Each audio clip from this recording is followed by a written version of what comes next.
Voltamos a apresentar Justiça na Tarde. Justiça na Tarde Debate. Agora são 3h02 pelo horário de Brasília. Eu sou Ariana Fonseca e nós estamos ao vivo pela Rádio Justiça em 104,7 FM. E você também pode acompanhar nossa transmissão ao vivo também pelo site radiotvjustiça.jus.br e também pelo aplicativo TV Justiça Mais e nos acompanhar de onde você estiver. Bom, no dia 8 de março, próximo sábado, celebramos o Dia Internacional da Mulher. Uma data que vai muito além das homenagens e das flores. É um dia de reflexão sobre direitos, igualdade e os desafios que as mulheres ainda enfrentam na sociedade. E no programa de hoje, nós vamos abordar as questões jurídicas que impactam diretamente a vida das mulheres, com a participação de 3 advogadas especialistas que vão esclarecer dúvidas e trazer informações essenciais sobre direitos trabalhistas, proteção contra a violência e questões de família. No campo do trabalho, falaremos sobre igualdade salarial, assédio e direitos das gestantes. Na esfera criminal, vamos entender melhor como a lei protege as mulheres contra a violência doméstica e outros crimes de gênero. E no direito de família, vamos discutir temas como guarda dos filhos, divórcio e proteção patrimonial. Então vamos juntos fortalecer a informação e garantir que mais mulheres conheçam e exerçam seus direitos aqui na Rádio Justiça. E para falar sobre esses assuntos, estamos recebendo aqui no estúdio a doutora Jaqueline Amarilho, advogada especialista em Direito do Trabalho e vice-presidente da Comissão de Direito do Trabalho da OAB do Distrito Federal. Muito boa tarde, Jaqueline. Boa tarde, Ariana. É muito prazer de novamente estar aqui na rádio, participando, podendo dar informação para os nossos ouvintes. Queria desejar uma boa tarde a todos nós aqui, doutora Renata, doutora Suelen, a você e a todos os ouvintes. E agradecer mais uma vez pela participação. Obrigada. Nós também estamos com a participação da doutora Suelen Rocha, advogada com especialização em gênero e direito para atuar em defesa das mulheres e violência doméstica. Boa tarde, obrigada pela participação também. Boa tarde, Ariana. Desejo uma boa tarde para todos os nossos ouvintes, para as doutoras que estão aqui presentes. E quero agradecer imensamente o convite. Estou à disposição, como sempre quis solicitar. E como também é importante ter mulheres hoje, né, fazer ecoar a nossa voz na rádio para poder cada vez mais falar sobre esses assuntos são importantes. Para cada vez mais esclarecer outras mulheres sobre direitos, né, que foram adquiridos ao longo do tempo através de muitas lutas e conquistas de movimentos feministas. Com certeza. Nós também temos a participação, mais uma vez, da doutora Renata Malta Vilas Boas, ela que é advogada, secretária-geral adjunta do IBDFAN do Distrito Federal, mentora de jovens advogadas também. Muito boa tarde, doutora. Obrigada pela sua participação. Boa tarde, colegas aqui e amigas da bancada, né? E aos nossos queridos ouvintes da Rádio Justiça. É com grande prazer que eu estou aqui com vocês e essa tarde vai ser maravilhosa. Com certeza. Bom, primeiramente eu queria saber de vocês, quais são os principais direitos das mulheres reconhecidos pelo STF nos últimos anos? O que vocês acham que a gente melhorou nesse aspecto em relação aos direitos das mulheres?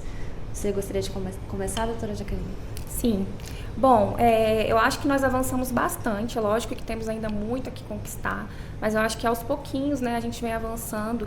E eu acho muito importante a informação, né? A gente está aqui hoje porque muitas das mulheres não sabem dos seus direitos. Eu acho que um dos objetivos de nós estarmos aqui é esse, trazer essa informação para elas e dizer que nós temos, sim, no campo do direito do trabalho, muitos direitos que foram conquistados.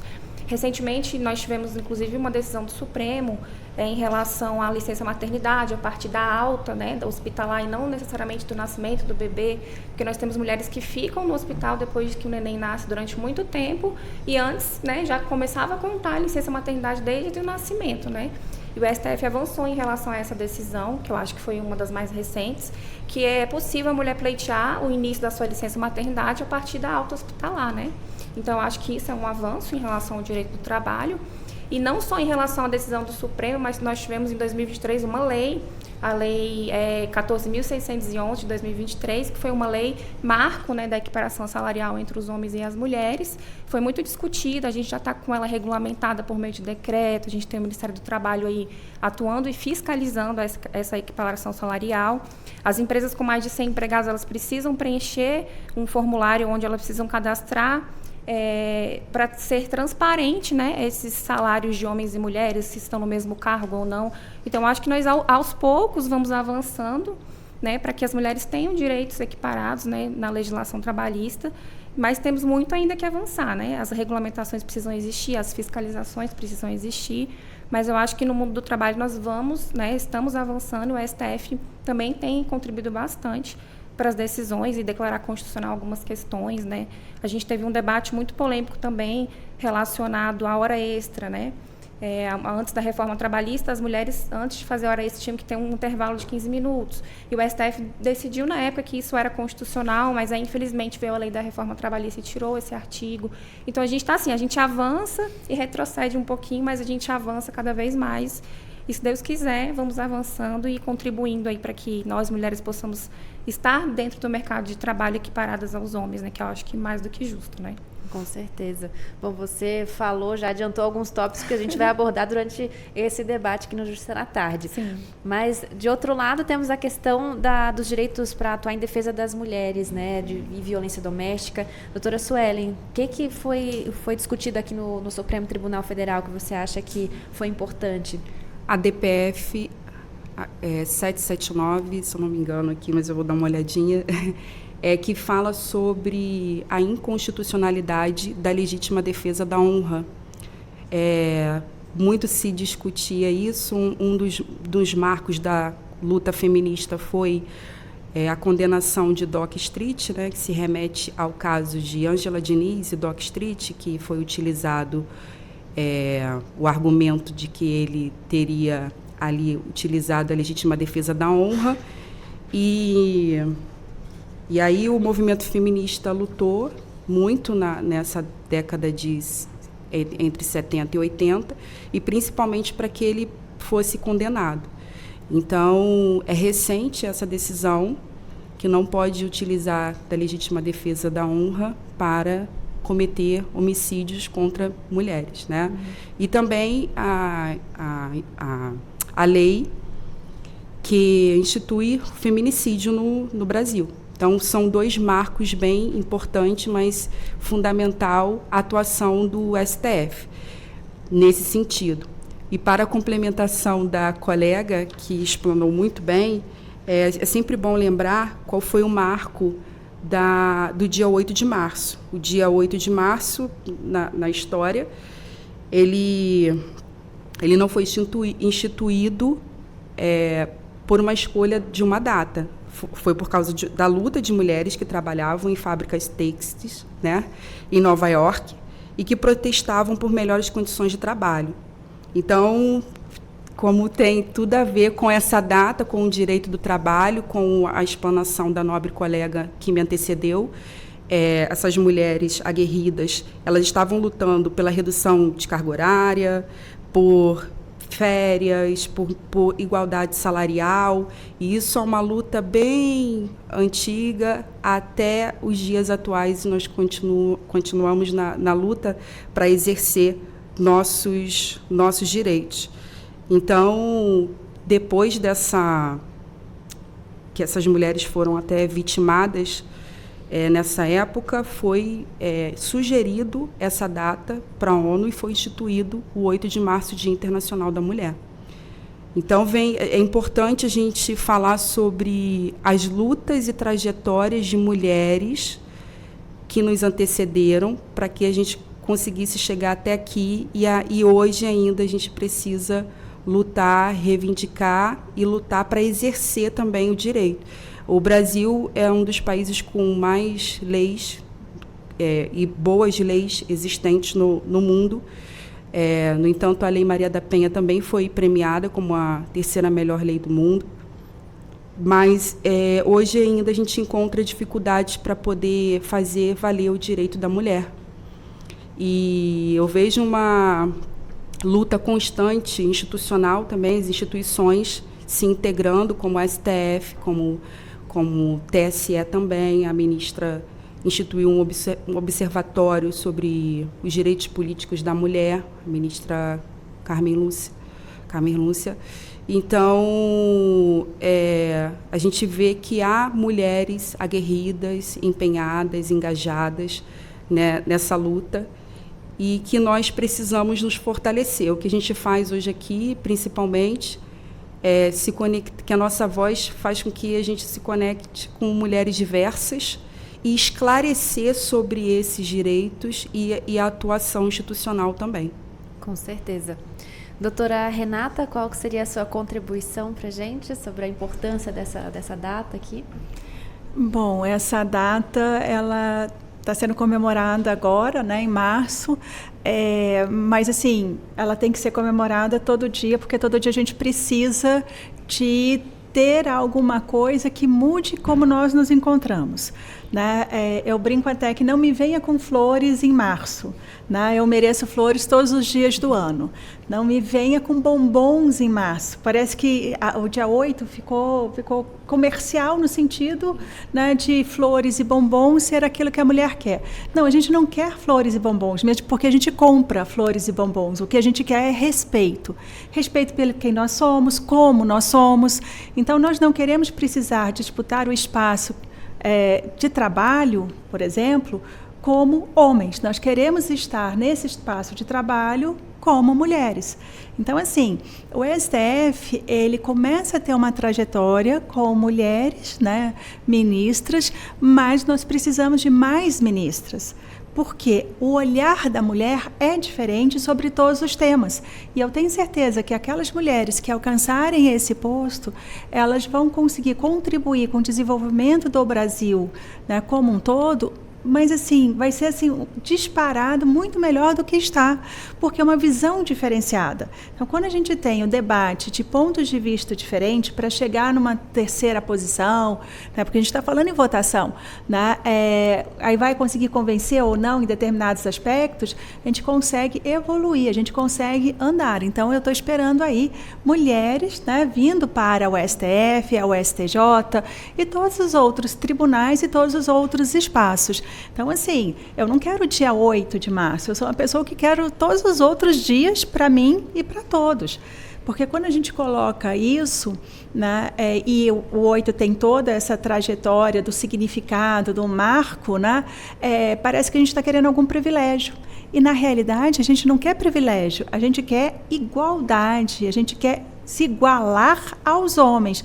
Não no sentido de nos tornarmos homens, mas sim de sermos respeitadas enquanto mulheres, mas termos acesso ao mesmo espaço de poder que os homens têm. É só isso que a gente quer. Então, a gente não quer uma data pura e simplesmente para naquele dia a gente comemorar. Não, a gente quer todos os dias do ano em que todas nós, mulheres, devemos ser olhadas, tratadas de forma igual aos homens, respeitando as diferenças de cada um. Então, é isso que a gente busca. Então, ao mesmo tempo que eu estou aqui e falo, vamos levantar a bandeira, porque o dia 8 de março tem que virar todos os outros dias do ano, né, me dói a gente falar só 8 de março. Sim. E complementando o que a doutora falou, inclusive, recentemente, tivemos a primeira mulher a assumir o posto em 200 anos do Superior Tribunal Militar foi a doutora Maria Elizabeth Rocha, né, que recentemente foi empossada.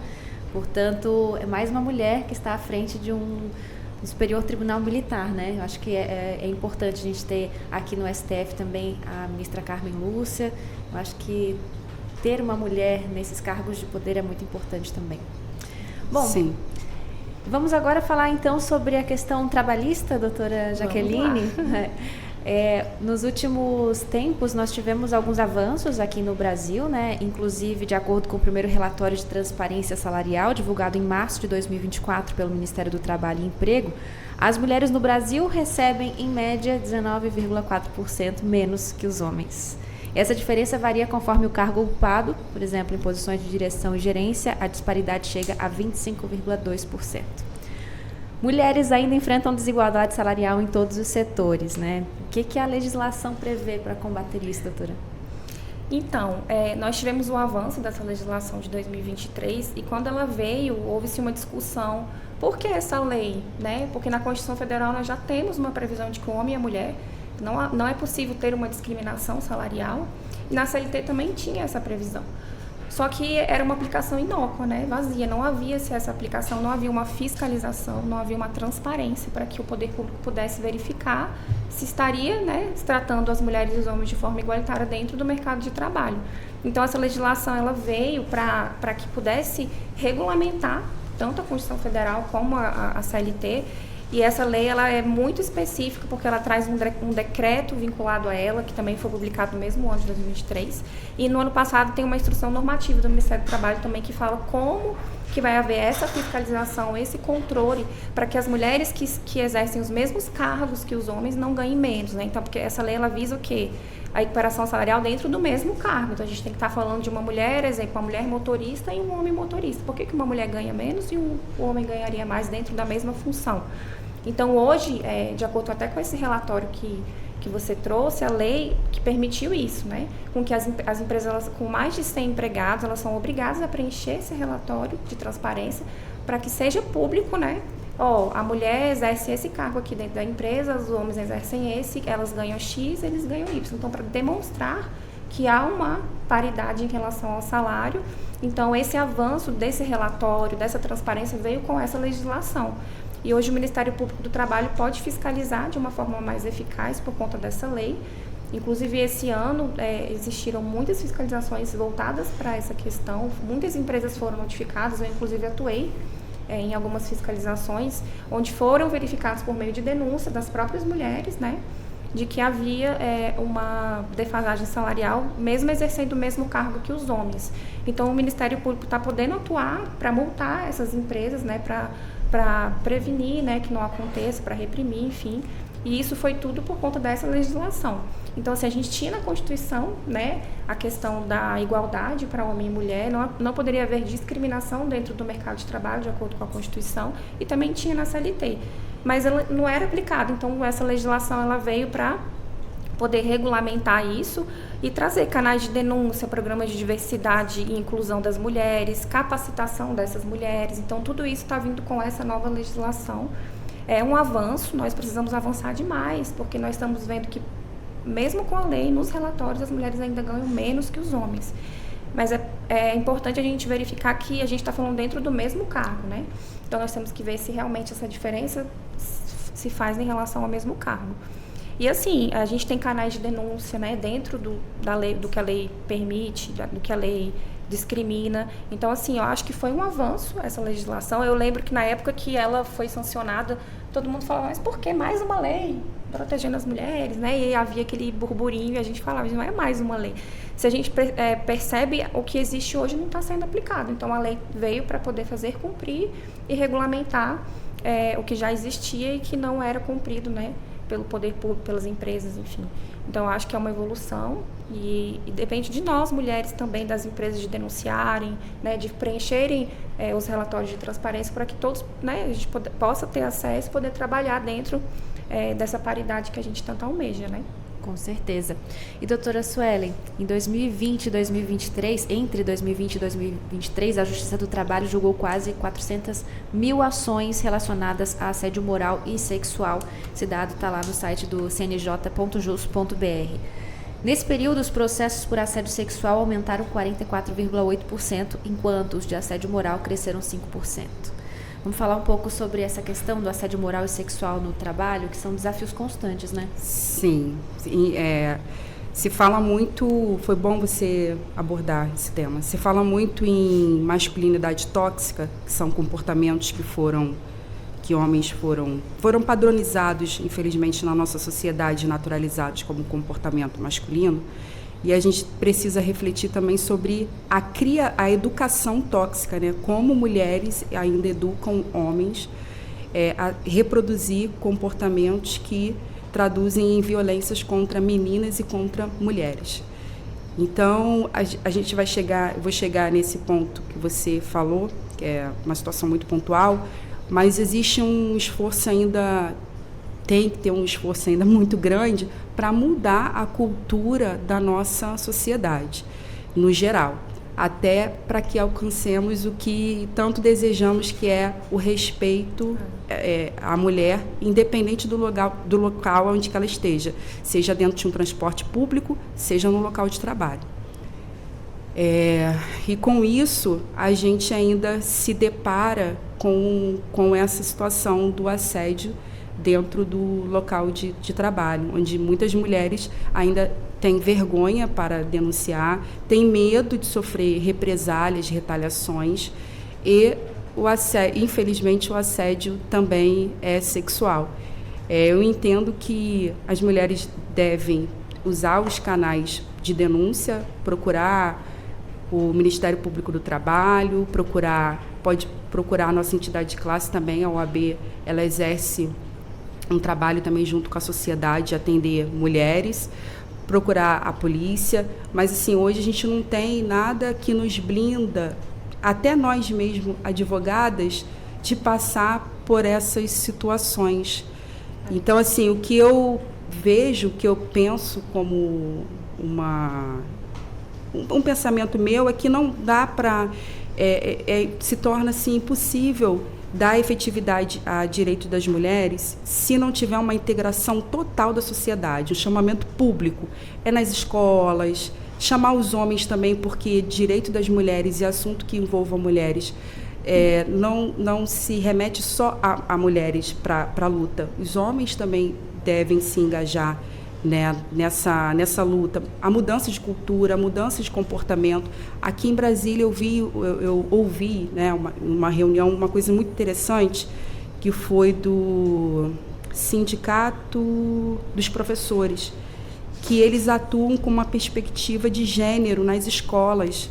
Então, já na base, na educação infantil e no ensino fundamental e no ensino médio, já estão introduzindo ali a Lei Maria da Penha, as comunicações, uma mudança de comunicação para uma comunicação não violenta. Então, eu acredito muito no que dispõe também na Lei Maria da Penha, para a efetividade de direito das mulheres, que é somar forças e trabalhar em ações integradas. O que significa isso, como a doutora Jaqueline? Uma doutora Jaqueline, a nossa especialista aqui em Direito do Trabalho, disse. Todas as instituições e a sociedade estão integradas com as empresas, com as escolas.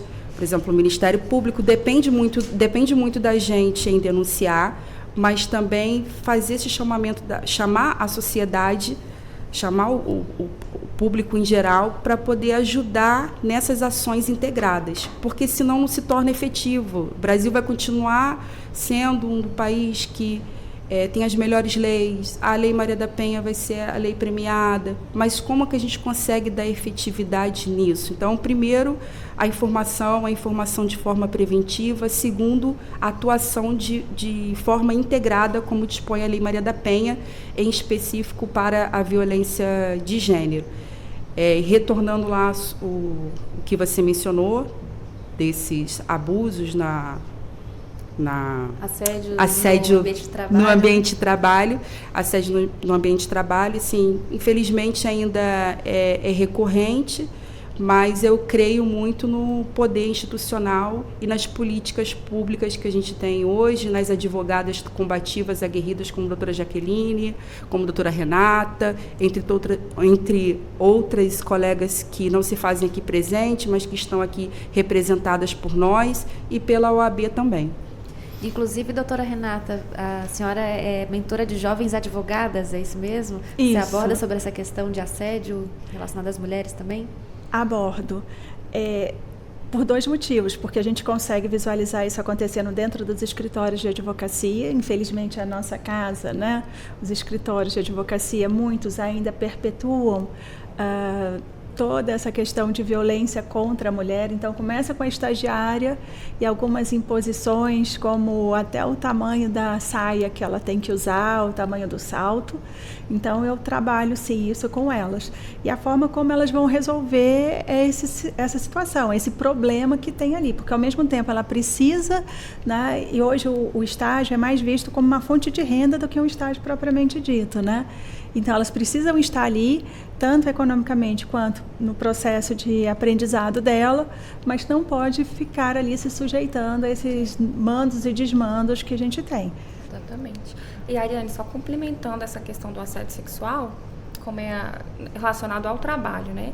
É muito difícil, porque o assédio sexual ele é velado, né? Geralmente no ambiente de trabalho. É aquele olhar que o chefe, né, olha para a sua subordinada, porque para a gente ter configuração de assédio, tem que ser uma pessoa hierarquicamente superior àquela pessoa, né?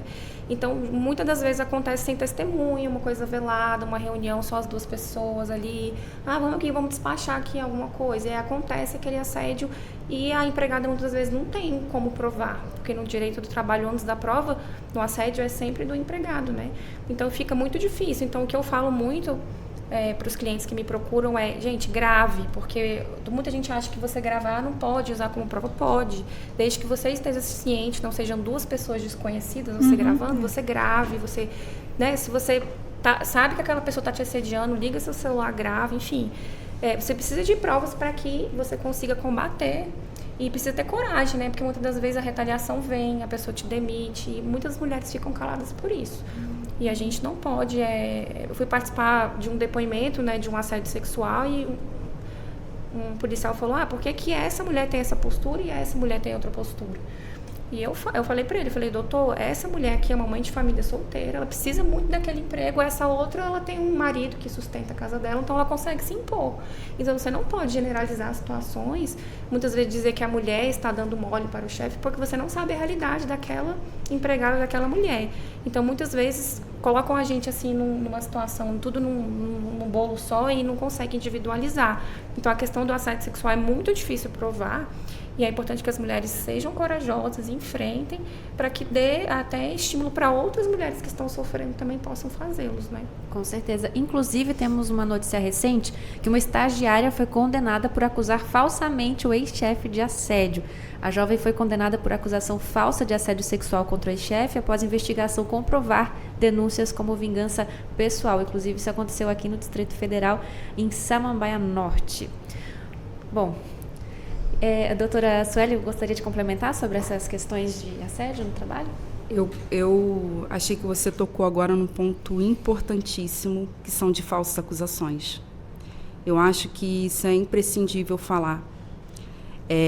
Existem, infelizmente, algumas pessoas, mulheres, que utilizam de uma forma má intencionada tanto a Lei Maria da Penha, como esses outros canais de denúncias para fins de vingança, perseguição, e como isso fragiliza as reais vítimas, fragiliza a legislação, coloca o poder público, as instituições, numa situação muito delicada também, porque de vítimas passam a ser autoras do fato, e ali se apura que a real vítima não é a mulher, e sim o homem. Então, acho que hoje a gente passa por esse complicador na nossa sociedade também. É desafiador isso, sabe? Como a doutora Jaqueline bem disse, esses crimes são crimes de assédio sexual, assédio moral, são crimes como o da violência doméstica, que dentro desse contexto é muito raro conseguir uma prova contundente. As pessoas não estão preparadas para poder gravar. Peraí, vou gravar o seu assédio, só um minutinho. Não, e a prova, como a gente vive extremos no nosso país, né? Há pouco tempo se tornou inconstitucional a legítima defesa da honra, ou seja, um homem poderia matar uma mulher com uma tese, uma teoria de que ele estava defendendo a honra dele. E a mulher, somente com a sua palavra, não poderia, antes de ser instituída a Lei Maria da Penha, dar seguimento, ou que sua palavra fosse valorada da mesma forma que a do homem, para que tivesse ali uma condenação de um real agressor. Aí hoje nós temos ferramentas diversas de legislação, políticas públicas de amparo, serviços de secretarias diversos para amparar a mulher, e aí a gente também tem essa parte das falsas acusações, das falsas denúncias. É desafiador, é delicado, mas a gente tem que mencionar isso também, sabe? Como eu entendo o movimento feminista como um movimento de emancipação de direitos para fazer valer os direitos das mulheres, para a gente exercer os nossos direitos, e eu não entendo que ele é um excludente da participação do homem, da participação da família, da participação da fé que a pessoa professa. Não estou falando aqui de religião específica. E aí a gente hoje tem que também lidar com essa outra situação que vitima homens, destrói reputação, destrói família, destrói carreiras. E como que a gente trabalha com isso, né?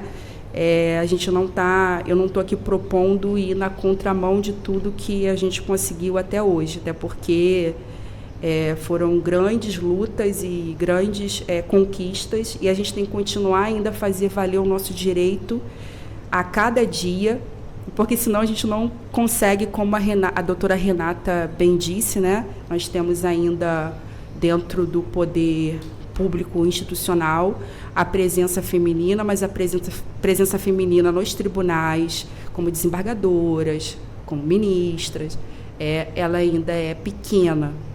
Então, a gente necessitaria de uma mudança, ou no mínimo, assim, igualar, né, a quantidade, chegasse ali pela metade.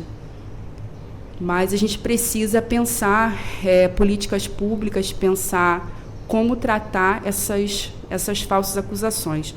E, para além das falsas acusações, como a situação de prova, quando se fala em direito das mulheres, violência moral, psicológica, sexual, no ordenamento jurídico ainda tem um peso muito brasileiro, muito importante, é crucial muitas das vezes, no processo criminal também, ou no trabalhista, a prova. E é difícil a gente coletar provas, é difícil a gente...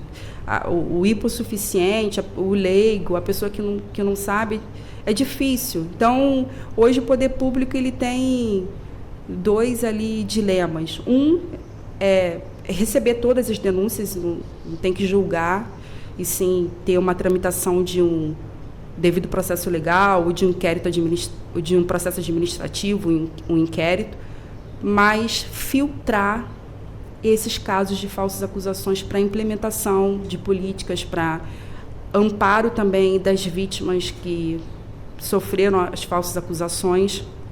E é muito importante você falar sobre isso.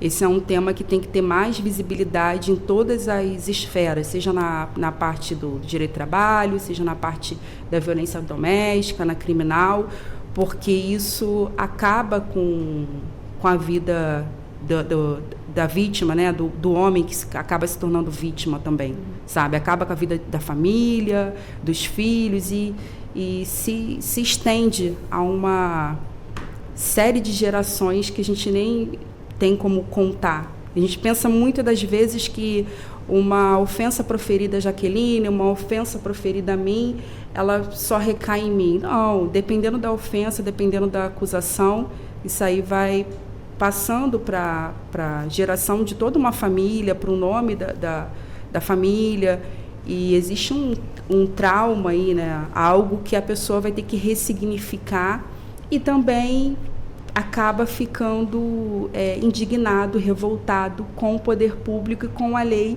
não entendendo que a lei para amparar a mulher não foi criada, instituída para, nem a luta feminista para algumas pessoas mal intencionadas utilizarem para fazer de vingança ou perseguição ou difamação contra homens.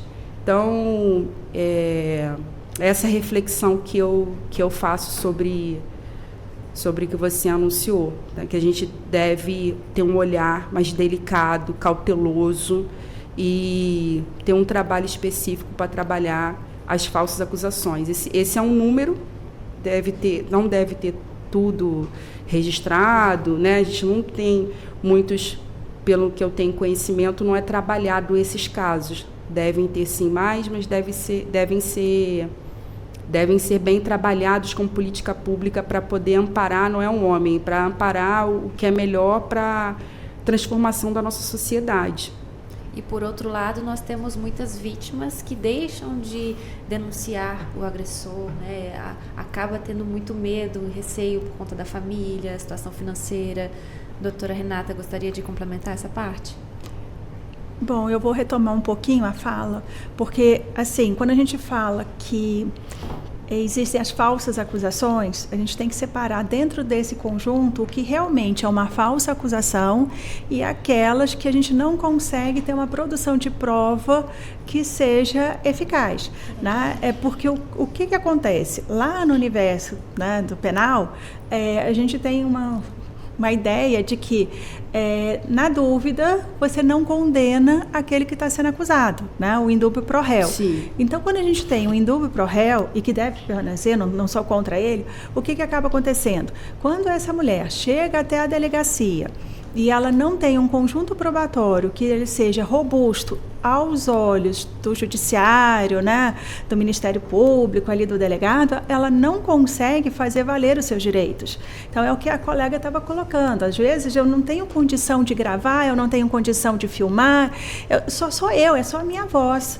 Né? E aí ela vai até a delegacia, né, faz ali a ocorrência, tem todo o trâmite, e lá na frente a gente tem um resultado que ele não é o esperado, ou seja, a condenação daquele realmente que é o agressor, aquilo que realmente aconteceu. Por quê? Porque ela não tem um conjunto probatório que leve ao juiz a essa informação. Então, não é que não existiu o evento, né? Não que ela simplesmente não conseguiu provar. Ela não conseguiu provar. Então, a gente precisa fazer essa separação, porque muitas vezes a gente encontra esses resultados, né?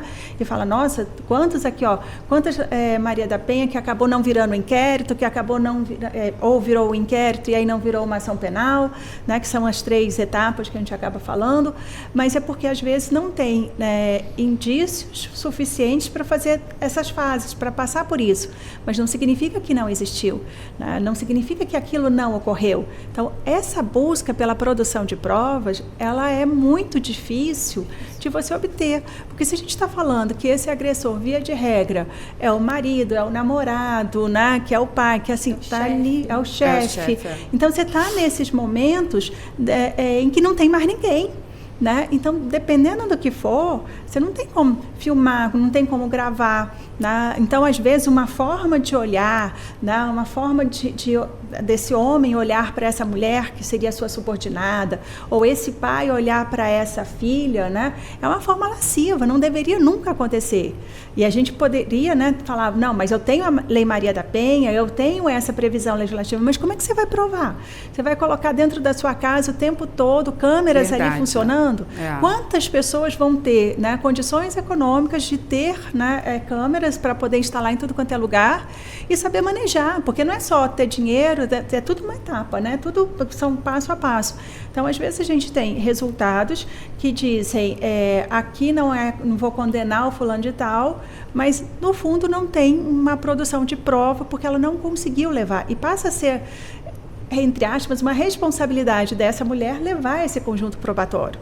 Lá na trabalhista, ele é bem claro, porque lá já está dizendo que ela que tem que produzir essas provas e levar.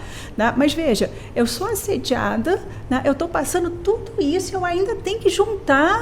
Como é que eu vou fazer? Vou achar testemunha, vou botar a gente escondida debaixo ali da mesa do chefe? Como é que eu vou fazer para isso se tornar real? Então, muitas vezes não consegue. Sem contar que a gente ainda está dentro de uma situação em que a nossa cultura... ele acaba incentivando ainda esse tipo de situação, né? Esse tipo de conversa, esse tipo de coisas que levam a mulher a sofrer, né? Essas violências, né, de cunho sexual, às vezes psicológico, dentro das diversas relações que ela tem, porque no dia a dia, né? A gente vai encontrar frases que estão dentro do nosso cotidiano, que são frases ofensivas. Então, assim, às vezes você tem lá, né, uma palestra. Então, você fala uma palestra, um lugar acadêmico, né? Então, aí tem vários homens, aí tem as mulheres compondo a mesa, às vezes até já 50% para um lado, 50% para o outro, mas todo evento, podem prestar atenção, vai ter um fulano que vai virar e falar assim: que bom que você veio aqui para ornar a mesa, como se a gente fosse um vaso de flor. Verdade. Né? Então, assim, o pior que ele acha é que está elogiando, né? Ou seja, a gente está ali para enfeitar. Né? Ele ainda não entendeu que isso também é uma forma de violência, a gente não está ali para ser enfeite. Né? Se fosse para ser um enfeite, eu já mandava lá uma flor e ficava lá, nem me dava o trabalho de ir. Né? Mas não, ele fala isso de uma forma que ele acha que é um elogio, mas que é ofensivo. Então, a gente ainda tem isso dentro da nossa estrutura. Esse achar que é um elogio, mas que, no fundo, é machista, ofensiva. Então, essa ideia de passar a mão nos cabelos da mulher, né? Não, mas eu estou fazendo isso porque é um carinho. Eu falei, não, mas o cabelo não é meu? Você perguntou se pode? Mas você não gosta de um carinho? Eu falei assim, não, pera lá, não é que eu não gosto de um carinho. Não é assim que eu gosto, e muito menos de você, né? Então, assim, são coisas distintas que a gente precisa estar combatendo e que, às vezes, a gente não consegue comprovar, a gente não consegue fazer uma demonstração de que há essa ofensa. Né? Porque quem é que vai ficar fazendo isso, gravando? Peraí, chefe, peraí, você vai passar a mão no meu cabelo? Peraí, vem cá, minha amiga, grava aqui. Duas grava aqui pra mim. Duas testemunhas idôneas. Exato, né? Não tem isso. E, infelizmente, isso acontece. Então, assim, acontece em tudo quanto é canto. Sim. Né? O assobio do pedreiro que a gente fala, Sim. É que você vai falar assim, não, mas é porque eu estou elogiando porque ela passa. Não, senhor, isso não é um elogio. Né? A gente não quer ser elogiada dessa forma. Então, tem esse embate também. O que os homens ainda entendem como um elogio e o que as mulheres querem receber como um elogio. E isso está sendo um problema e levando para dentro das famílias, né? Ou às vezes nem mais formando famílias, porque agora a gente tem um impasse dos homens estar tendo dificuldade de chegar até as mulheres, porque eles nem sabem como fala, porque o que é, né, você falar em importunação, né, como é que você chega nisso? O que eles precisam entender é que tudo aquilo que for grosseiro pode ser considerado importunação na forma como é dita. Então, não é uma palavra, né, não é uma frase em si, é a forma. Né? Então, é a forma de conversar que aí o negócio está complicado, viu? As minhas famílias estão passando aperto.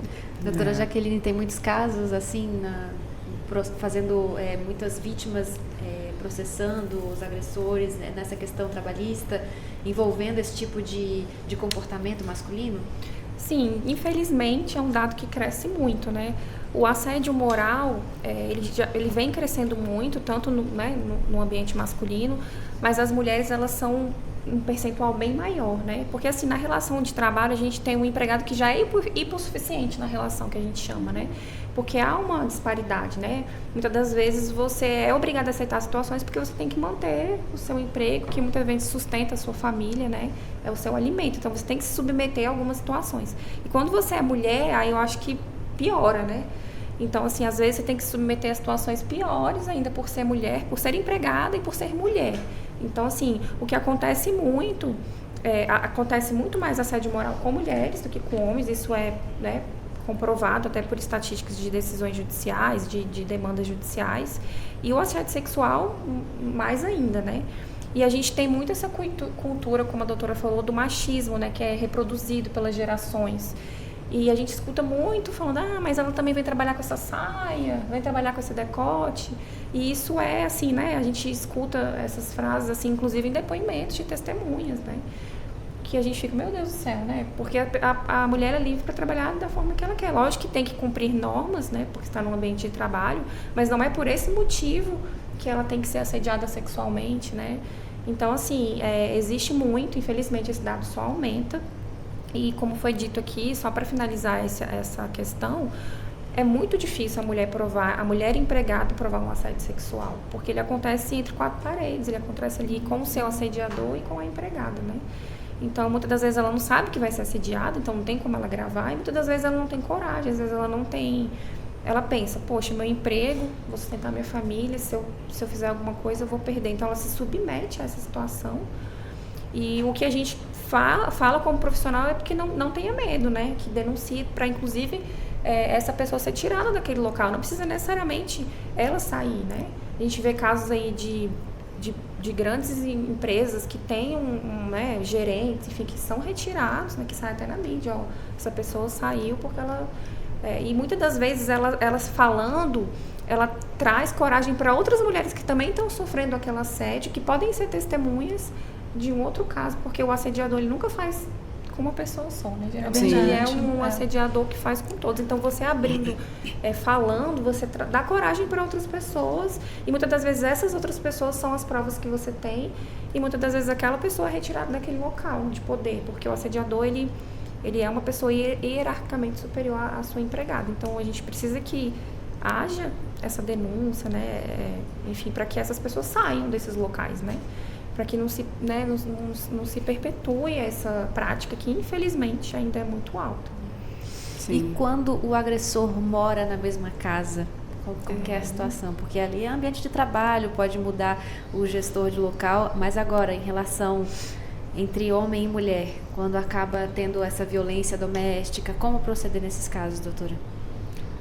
A mulher ela pode recorrer ao judiciário, pedir a medida protetiva, ela tem a garantia de ficar no lar, sem pagar aluguéis para esse agressor na vigência da medida protetiva, e a partir daí ela seguir com o devido processo legal, com uma instrução de inquérito criminal e ajuizar as ações pertinentes, ações de alimentos, ações de divórcio, de regulamentação ou guarda, de visita ou guarda, se tiver, né, esse casal tiverem um filho, ou se não tiver um filho, tiver um animal que considere assim como filho, a partilha de bens.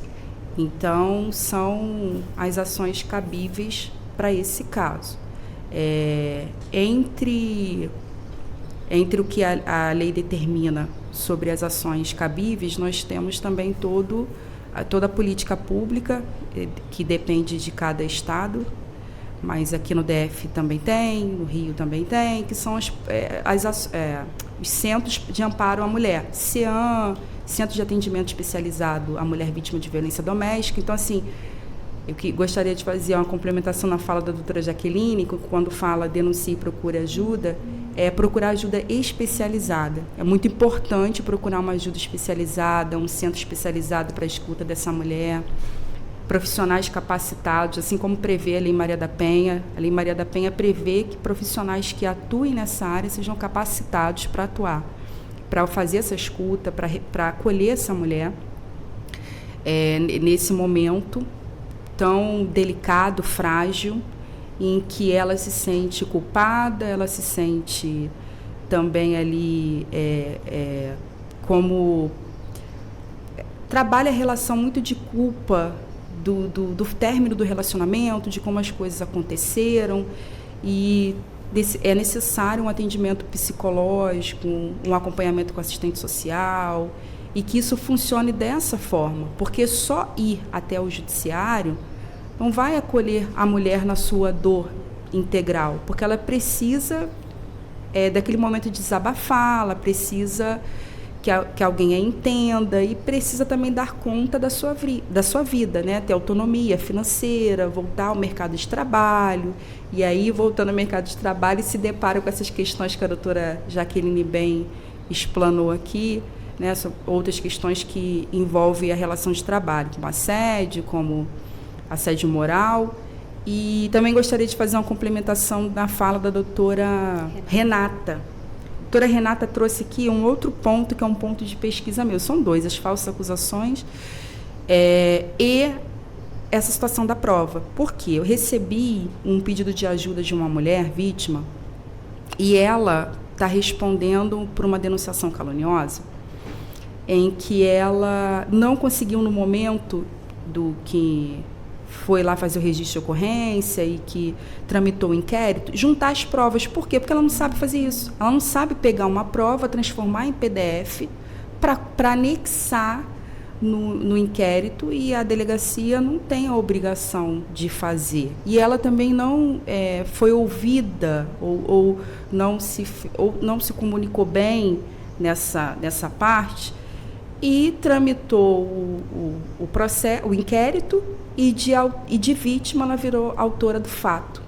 Por um simples detalhe aí, como a doutora falou. Então, a gente também tem isso. A mulher, às vezes, tem a prova, ela não sabe como entregar aquela prova, ou os meios que dispõe para entrega, ou como é orientada, ela não sabe fazer. E o que fazer? Essa mulher tem que ser indiciada por denunciação caluniosa, como se ela tivesse feito uma falsa acusação? É dessa forma que tem que seguir? Então, assim, tem também mulheres com provas do que aconteceu, que não conseguem fazer entrega, porque os celulares, Ariana, os celulares que as vítimas têm, as provas, eles não são acautelados no momento que a pessoa faz o registro de ocorrência. Poderia ser uma opção, fazer o acautelamento ali daquele celular, mas também tem outro problema, se aquele celular for o único celular que a vítima tem para trabalho, para comunicação. A gente está falando aqui de pessoas também hipossuficientes, que só tem aquele celular, só tem aquela forma de contato. Então, o poder público também tem que ter um olhar nesse sentido, como a doutora Renata bem explicou. Não significa que todos os casos de denunciações caluniosas, ou todas entendidas como numericamente, quantitativamente pelo judiciário ou pela delegacia, do que seria uma falsa comunicação de crime, são falsas. Há também grupos de pessoas, mulheres, que não conseguem fazer essa entrega de provas, porque a entrega de provas é por pendrive, mas a pessoa não sabe manusear um pendrive, não sabe colocar a prova no pendrive, é por e-mail, ela não sabe usar o e-mail, não sabe transformar em PDF. Então, a gente tem ainda essas fragilidades que tornam a mulher ali de vítima, autora do fato, indevidamente. E também, nesse caso em específico, o autor do fato, muito bem instrumentalizado e assistido por advogado, soube conduzir para esse fim. E aí foi o que ocorreu com essa mulher. Hoje, essa mulher que é vítima, que tem provas, ela quer reabertura do caso, ela também tem que lidar com ela sendo autora do fato e está lutando para poder retirar esse indiciamento. Então, essa é a realidade. Eu estou falando do Rio de Janeiro, tá, gente? Porque eu não estou falando aqui do DF, não. Então, essa é a realidade de muitas mulheres no Rio de Janeiro. Aqui no Distrito Federal, vale lembrar que existe a Casa da Mulher Brasileira, né, que é um espaço que tem esse acolhimento especial às mulheres, né, que é um ambiente acolhedor, seguro, e no local a mulher em situação de violência encontra esse apoio psicológico, assistencial, que poderia até auxiliar nesse tipo de caso, né, doutora? Aqui sim. Eu acho muito importante esse tipo de iniciativa. Sim, e só fazendo um link com a violência doméstica e o direito do trabalho, muita gente não sabe, mas a Lei Maria da Penha prevê a estabilidade no emprego de mulheres que sofreram violência. Eu até abri aqui o artigo 9º, parágrafo 2º, dispõe que o afastamento do trabalho poderá ocorrer pelo período de até 6 meses e o vínculo de emprego deve ser mantido sem que a empregada sofra qualquer punição, né, quando for comprovada que houve violência doméstica. Então, muitas mulheres não sabem, elas Sim. tendo emprego, elas podem se afastar durante 6 meses e elas não têm nenhuma punição, nenhuma perda salarial. Eu acho importante fazer esse link, né, porque muita gente não sabe mesmo desse direito que está dentro da Lei Maria da Penha, mas diz relacionado à relação de trabalho. Bem interessante. Doutora, gostaria de complementar? Doutora Renata? Sim, eu quero complementar no sentido de que, apesar de estar expresso, até mesmo aquelas mulheres que têm o conhecimento, elas não querem usar.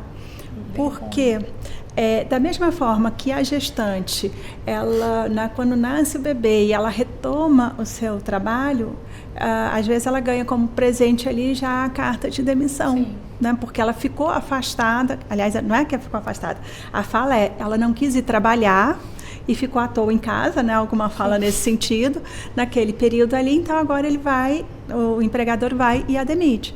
Não deveria, mas ainda estamos dentro dessa cultura. Então, se você tem aí um pedido de afastamento porque você sofre violência doméstica, essa mulher também vai pensar 2 vezes se ela vai conseguir retornar ao seu trabalho, né? Aí vem, será que esse chefe vai me deixar voltar? Ou deixar voltar ele vai, mas assim, como é a liberalidade dele a demissão, então ela pode chegar num dia e no dia seguinte ser demitida. Então tem muito isso ainda.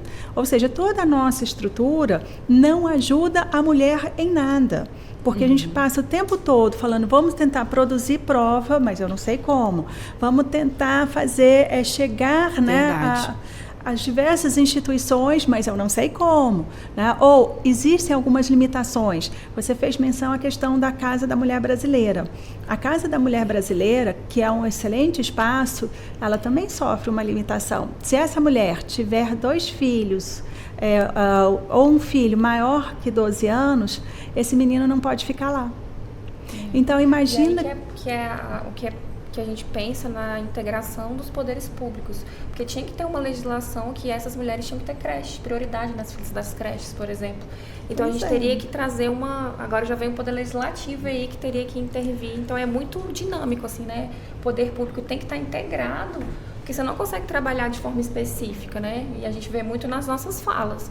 O que adianta ter a Casa da Mulher Brasileira se a mulher tem 2 filhos e não tem como permanecer com os filhos? Ela vai voltar para a casa do agressor. Sim. Pois então assim, são né? várias situações que elas precisam ter todas juntas num único movimento. Então, quando, numa das primeiras falas da Sueli, falou assim, porque os professores já estão falando da Lei Maria da Penha, não, é porque lá na Lei Maria da Penha já está previsto, né, da obrigatoriedade de que os professores, todos eles tenham formação em Lei Maria da Penha, e aí a gente vai contar nos dedos quantas pessoas têm.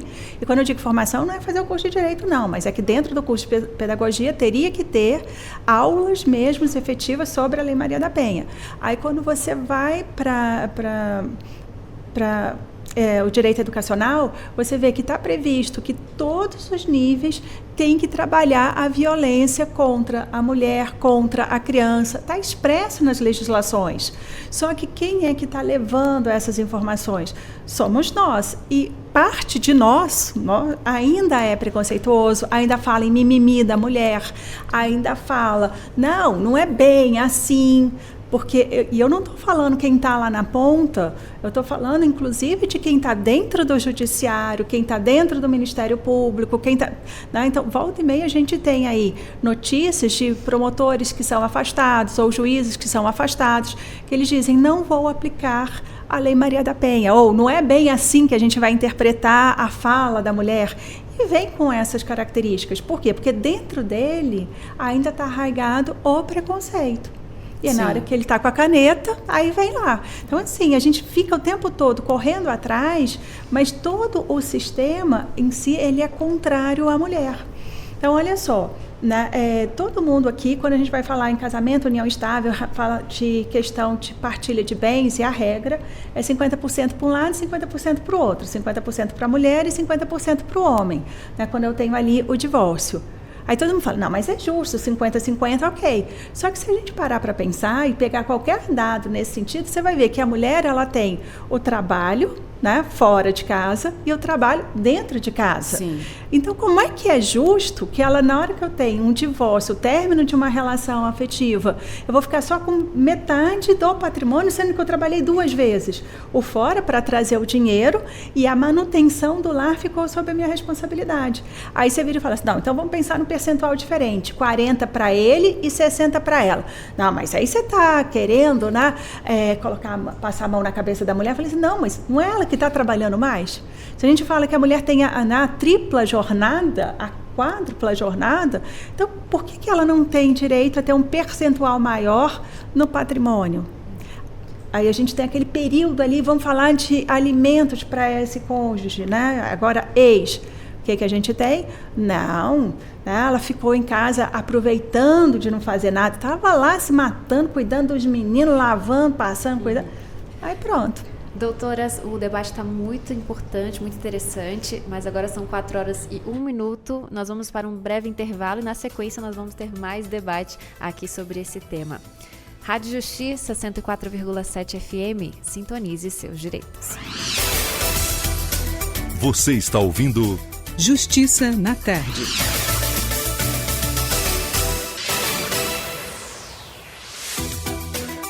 Voltamos a apresentar Justiça na Tarde. Justiça na Tarde Debate.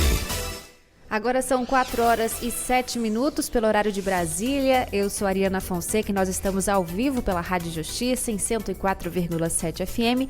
E aqui comigo no Justiça na Tarde nós temos a presença da doutora Renata Malta Vilas Boas, advogada, secretária-geral adjunta do IBDFAN do Distrito Federal, mentora de jovens advogadas. Muito obrigada pela presença mais uma vez, doutora Renata.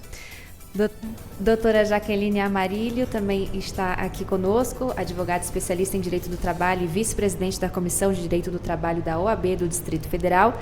E a doutora Suelen Rocha, que é advogada também com especialização em Gênero e Direito para atuar em defesa das mulheres e violência doméstica. Bom, nós estamos falando sobre a questão das mulheres e o Supremo Tribunal Federal tem desempenhado um papel fundamental na proteção e promoção dos direitos das mulheres no Brasil. E recentemente a Corte tem se debruçado sobre questões cruciais como a violência doméstica e a igualdade de gênero. Portanto, vamos aproveitar e falar nesse segundo bloco um pouco mais sobre a questão da Lei Maria da Penha, né? Que em 2023 o STF reafirmou a constitucionalidade da Lei Maria da Penha, consolidando a proteção das mulheres contra a violência doméstica e familiar. Doutora Suelen, eu acho que a senhora poderia explicar um pouco mais para a gente o que seria a Lei Maria da Penha, o que ela beneficia para as questões envolvendo violência contra a mulher. Então, a Lei Maria da Penha, ela é uma lei que foi criada para combater a violência doméstica e familiar. Nesse combate da violência contra a mulher, não se restringe só à mulher, e sim a família, todos que estão naquele contexto. Então, quando geralmente as medidas protetivas são deferidas, elas podem se estender a familiares, aos pais da mulher, aos filhos. Então, ela também ali define quais tipos de violência categoriza, então que a mulher não possa sofrer outros tipos de violências que não esteja ali, mas tipifica a violência física, a violência moral, a violência patrimonial, nós temos a violência psicológica também, e como a gente já falou no bloco anterior, todas elas com muita dificuldade para fazer prova, para se provar, mas tem difícil também as pessoas quererem meter a colher, né? Uhum. Assunto de mulher para meter a colher, para testemunhar, mas muitas delas conseguem trazer testemunhas nos seus processos, nos seus inquéritos, e tem uma série de garantias ali para que a mulher exerça os seus direitos. Então, a Lei Maria da Penha não é só uma lei que fala sobre os crimes e sobre os tipos de violência, mas sim como deve funcionar, como a mulher deve ser amparada dentro desse contexto, quando ela é vítima. Então, lá dispõe que a mulher tem que ter um atendimento multidisciplinar, que os serviços devem funcionar em ações integradas, mas assim, hoje a gente tem que ser bem realista e claro quanto às limitações desses serviços e dessas atuações. Eu te falo por experiência própria, Ariana, que quando eu, enquanto vítima, fui acessar esses serviços, eu gastei mais de R$25 mil em transporte. Porque você vai no Ministério Público, você vai na delegacia, você vai na defensoria, isso sem pagar advogado. Então, a gente tem que também pensar o porquê que muitas mulheres ou inquéritos não conseguem ir à frente. As pessoas têm esse dinheiro para custear, porque o deslocamento, houve uma implementação, uma iniciativa no Rio de Janeiro, de uma política pública, que eu não acompanhei, mas que concedia para mulheres um cartão de passagem, com um número ali de passagens para poder, acho que eram quatro transportes por dia, para ela ir para a delegacia, ir na defensoria. Uma saída dessa mulher para acessar todos esses equipamentos custa Custa, porque geralmente não é do lado da casa da pessoa, o Ministério Público fica num lugar, a Defensoria em outro, a Delegacia em outro, e isso tudo tem um custo. Então, hoje, a acessibilidade de alguns serviços perpassa também pela dificuldade socioeconômica das pessoas que são vítimas, né?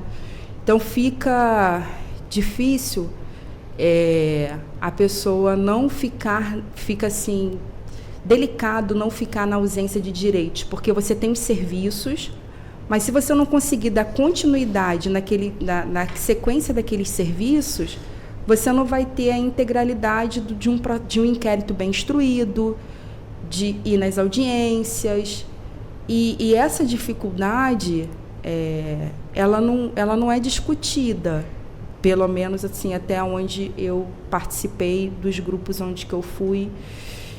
Ela começou a ser discutida com essa política, com a implementação dessa política pública lá onde que eu estava, né, onde que aconteceu comigo, no Rio de Janeiro.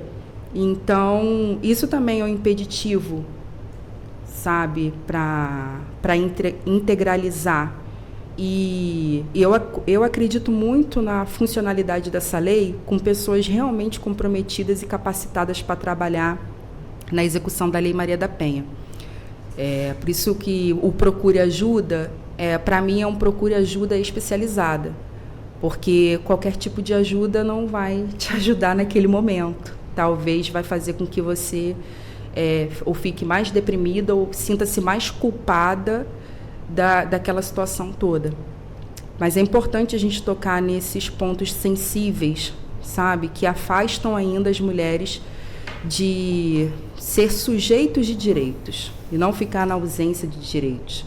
Porque a gente tem um direito, mas a gente não consegue acessar. A gente tem um direito, mas a gente não consegue juntar provas.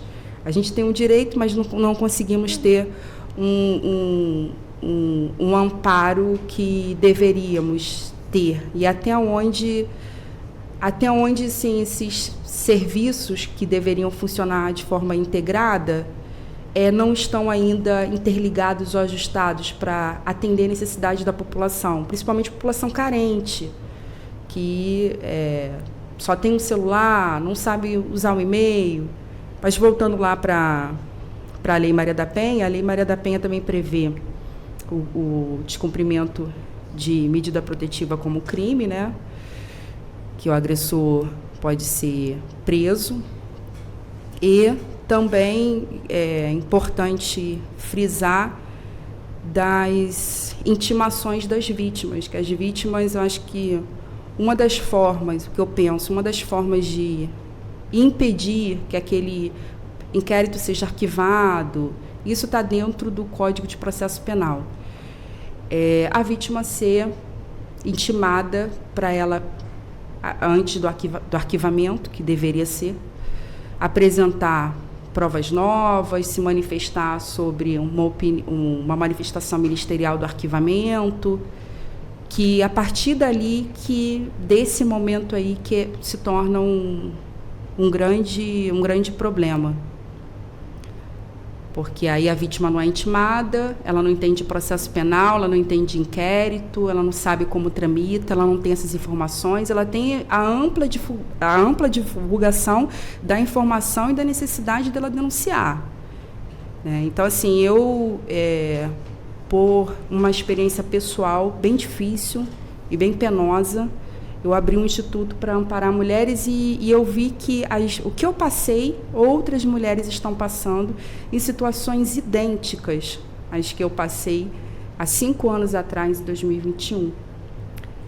Então, é bem delicado essas questões que parece, para quem faz uma análise técnica fora, sem estar na situação de vítima, que pode ser até um modus operandi, porque você sabe onde que está o problema. Você tem diversas instituições que se colocam com setores específicos. Ministério Público, tem a Promotoria de Combate à Violência Doméstica, Defensoria Pública tem um núcleo especializado para atender mulheres vítimas de violência doméstica. delegacias especializadas ou não especializadas. A mulher pode denunciar em qualquer delegacia, ela não precisa ir somente na delegacia especializada de atendimento à mulher. Ela pode ir em qualquer delegacia ou até no app virtual da Maria da Penha, que é também acessível, juntar ali as provas que ela tiver, o relato, e fazer o registro de ocorrência. Mas se a gente continua com algumas fragilidades que persistem, e isso faz com que as mulheres fiquem na ausência de direitos e que sintam-se depois até assim, poxa, como eu já ouvi, não valeu a pena, eu não consegui, ele está com advogado, eu não estou com advogado, ele fala com o advogado dele 24 horas, eu tenho que acessar a fila na Defensoria Pública e ficar lá na fila. Então, por isso que é importante, como prevê ali Maria da Penha, as ações acontecerem de forma integrada. A mulher ligou para outro canal de denúncia, 180. A mulher ligou 180, do 180 acionar a Polícia Militar acompanhar. Lá no Rio tem o projeto Ronda Maria da Penha, que a Polícia Militar ela faz uma ronda na região onde que a assistida, que está com medida protetiva vigente, mora. Então, essa ronda, por muitas vezes, ela conseguiu dar efetividade, a acessibilidade a serviços, Defensoria Pública, MP, que a mulher não seria, tem que falar a verdade, a mulher não seria prontamente atendida. Você chega numa instituição que tem muita demanda, você tem que agendar, você tem que marcar. E, como eu te falei, aí a gente retorna lá para o financeiro. Por que é importante falar no financeiro? Será que ela vai ter dinheiro de passagem, de deslocamento, alguém para deixar o filho?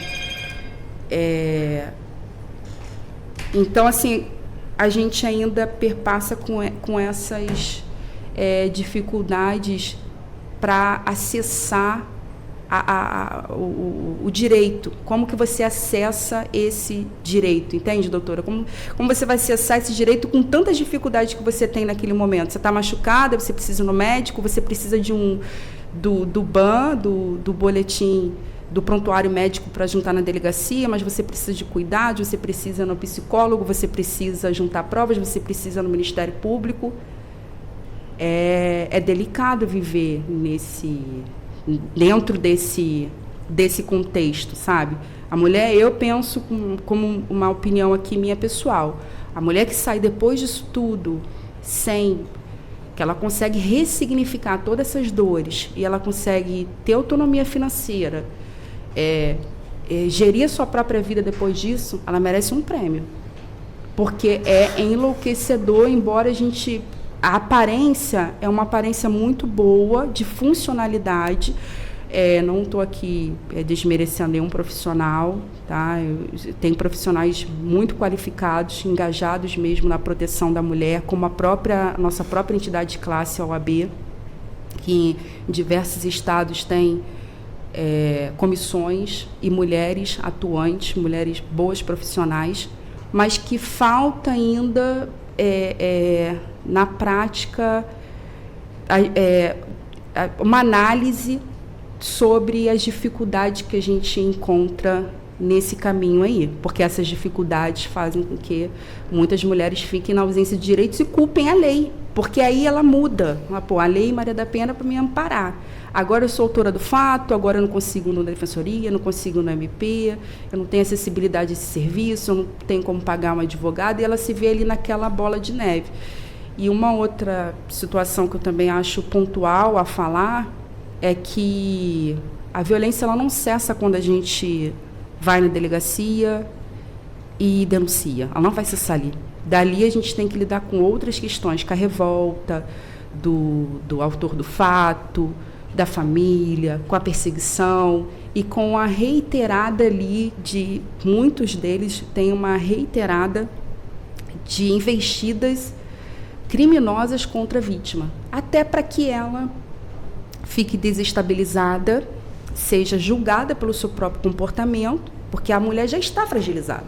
Ela está ali todo o tempo dizendo, olha, isso aqui demonstrando, ele me bateu, mas eu não tenho como provar. Ela está todo o tempo fazendo aquele esforço, tentando sair também daquilo, e ela recebe, no mesmo momento, várias investidas. Então, assim, o que eu percebi são, dentro da tramitação de alguns tipos de inquéritos, as reiteradas práticas criminosas de um agressor que vulnerabilizam ainda mais o estado psicológico, psíquico da vítima, porque a violência psicológica está dentro do contexto de violência doméstica e foi inclusa na Lei Maria da Penha, mas é recente.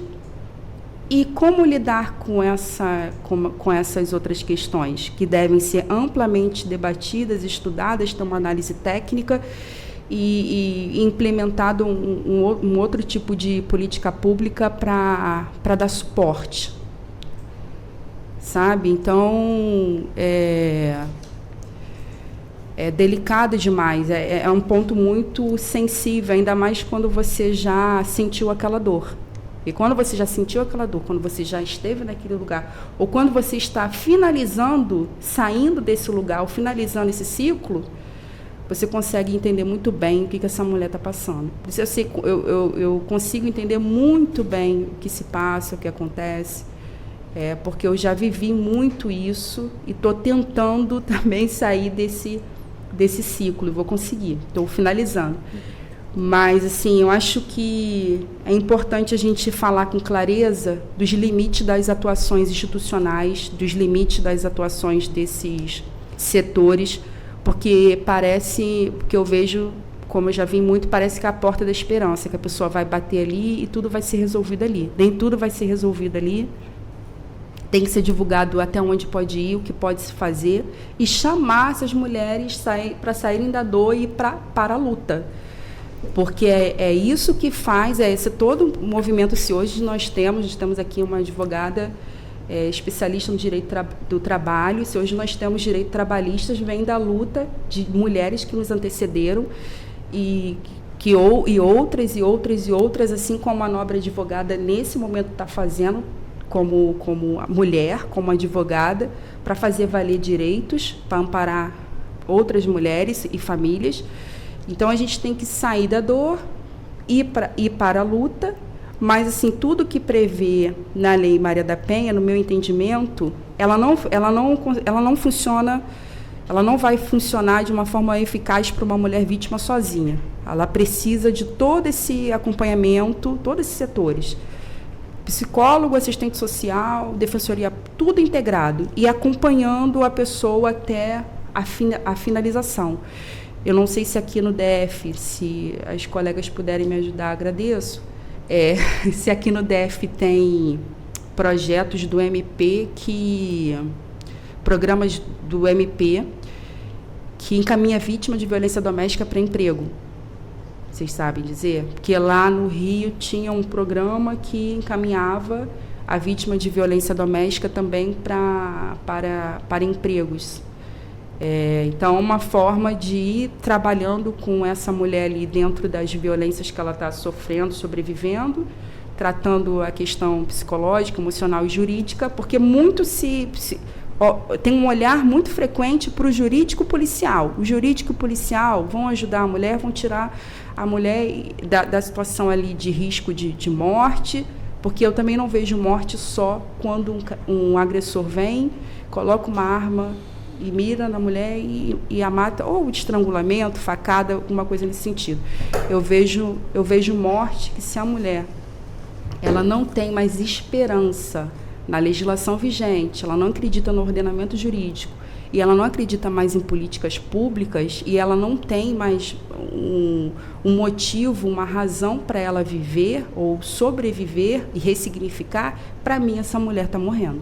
Porque aí a gente passa para a parte das questões psíquicas, psicológicas, mentais, depressão, que é um outro tipo de forma de silenciar a mulher. A mulher deprimida, a mulher sem forças, a mulher sem coragem para lutar, se sentindo diminuída, ridicularizada, ela não vai ter vontade mais nem de falar desse assunto. Sim. Como muitas, assim, não gostam mais de falar. E eu também queria fazer aqui uma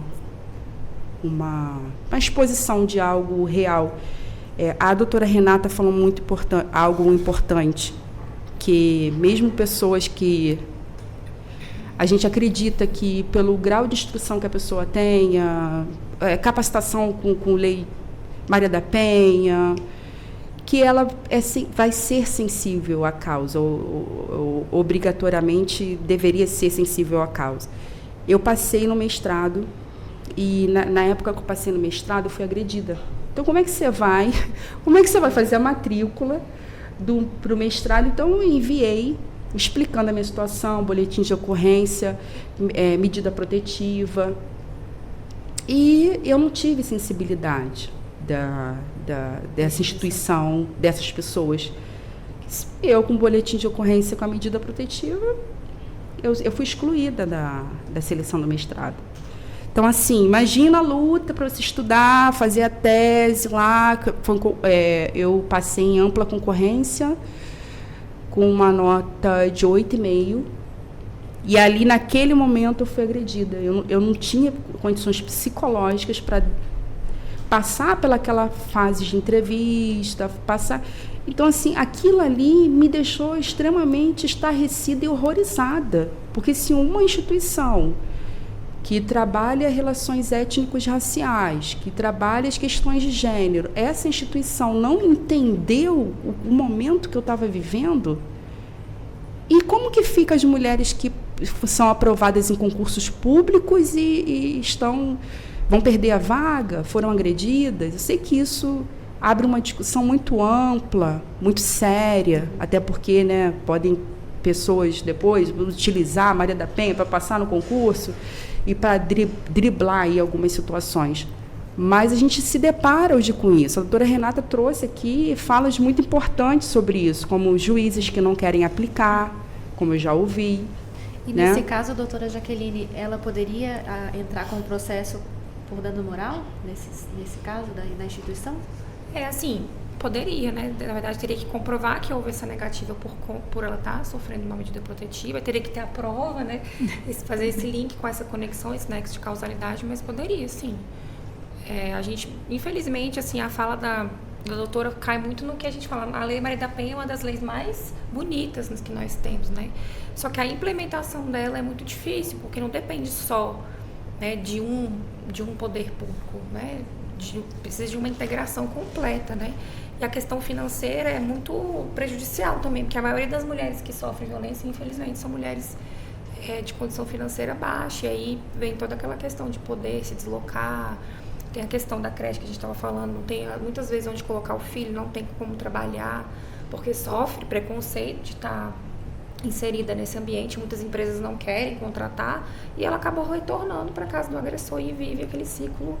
Então, assim, o que a gente precisa, né, não só falando assim que não tem jeito, que eu acho que tem, que nós mulheres que temos que dar força para que vingue, né, a implementação dessa lei, são políticas públicas, né, são audiências públicas onde a gente possa discutir essa integração e que a lei possa ser implementada de uma forma mais eficaz, vendo a peculiaridade de cada mulher, de cada situação, a condição financeira, né, muitas mulheres que estão em faculdade e aí ela consegue trancar sem ter nenhum tipo de dificuldade. A gente vê que na relação de trabalho consegue uns 6 meses aí de afastamento sem perda salarial, mas como é que a gente faz para saber se ela não vai ser demitida quando retornar? Então, isso depende das políticas públicas, né? Depende muito da nossa cultura, de tirar essa cultura machista e fazendo link em relação a essa questão trabalhista. A gente ainda tem hoje preconceito com empresas que contratam mulheres porque sabem que as mulheres podem ficar grávidas, por exemplo.